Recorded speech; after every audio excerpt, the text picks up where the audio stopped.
bienvenidas y bienvenidos al podcast de Andorra Tarinas, la filial andorrana del despacho Tarinas. En este podcast trataremos aspectos técnicos, normativos y de actualidad de la mano de los profesionales expertos de nuestro despacho. ¡Empezamos! Me presento, soy Gemma Ramoneda, especialista en prevención de blanqueo, compliance e igualdad. En el último episodio del podcast profundizamos en una de las obligaciones de la Ley de Igualdad de Andorra, concretamente en la obligación de contar con un registro anual de brecha profesional de género. Hoy vamos a profundizar en otra de las obligaciones que las empresas deben cumplir en materia de igualdad, concretamente en la obligación de contar con un protocolo de prevención y abordaje del acoso sexual y del acoso por razón de sexo. Y, como en el último episodio, vamos a responder a las preguntas de qué, quién, cómo y cuándo.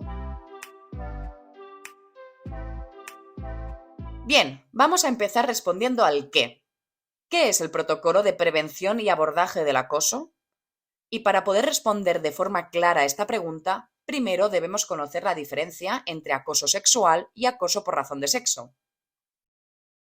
El acoso sexual consiste en cualquier comportamiento, ya sea verbal, no verbal o físico, de naturaleza sexual, dirigido contra una mujer que tenga la finalidad o produzca el efecto de atentar contra su dignidad o de crearle un entorno intimidatorio, hostil, degradante, humillante u ofensivo.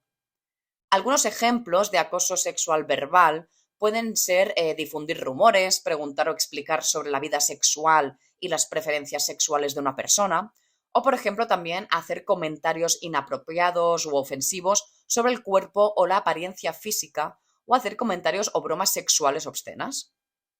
Algunos ejemplos de acoso sexual no verbal pueden ser hacer gestos obscenos, enviar mensajes de correo electrónico o cartas o notas con contenido sexual de carácter ofensivo o, por ejemplo, también hacer servir gráficos, dibujos o fotos de contenido sexual explícito. Y en cuanto al acoso sexual físico, algunos ejemplos pueden ser realizar acercamientos físicos excesivos, mantener un contacto físico deliberado y no solicitado, como pellizcar, tocar, hacer masajes no deseados, o tocar intencionadamente o también, abro comillas, accidentalmente, cierro comillas, las partes sexuales del cuerpo de una persona sin su consentimiento.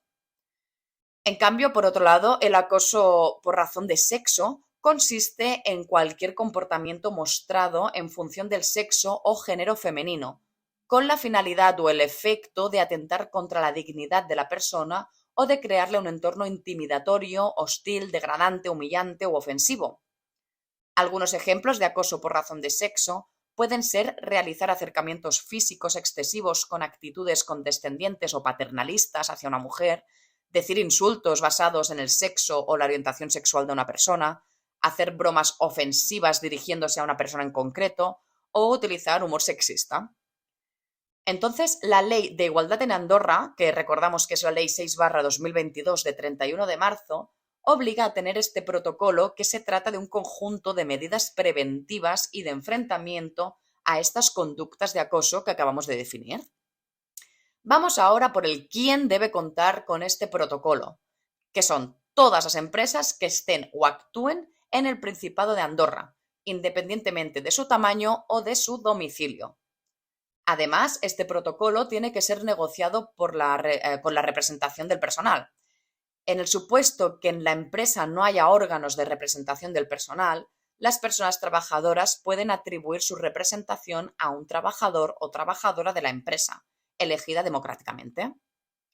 Pasamos ahora a ver el cómo. Este protocolo debe recoger medidas preventivas y de abordaje de estas conductas que hemos definido, entre las cuales se debe encontrar la de elaborar y difundir códigos de conducta de tolerancia cero respecto al acoso sexual y por razón de sexo, y también organizar sesiones de información y formación dirigidos al conjunto de la plantilla, incluyendo el personal directivo. Y finalmente vamos a responder al cuándo. Bien, pues la Ley 6/2022 de Igualdad en Andorra no estipula una fecha límite concreta para la confección y aprobación del protocolo de prevención y abordaje del acoso sexual y por razón de sexo. En este sentido, la obligación de contar con este protocolo nace desde el momento de la entrada en vigor de la norma, siendo el 1 de abril del año pasado 2022. Bien, con todo esto ya hemos respondido a las preguntas. Tenemos el qué. Este protocolo es un conjunto de medidas para prevenir y actuar ante el acoso sexual y el acoso por razón de sexo. Tenemos el quién. Todas las empresas que estén o actúen en Andorra. Tenemos el cómo, aplicando medidas como la difusión de códigos de conducta o la organización de formaciones específicas. Y tenemos el cuándo. Esta obligación ya es exigible. Espero que os haya servido de ayuda el episodio de hoy del podcast. Si queréis conocer los detalles más concretos de esta obligación o necesitáis asesoramiento de alguna forma, os invito a que visitéis nuestra página web www.andorratarinas.com. Gracias por escucharnos y hasta la próxima.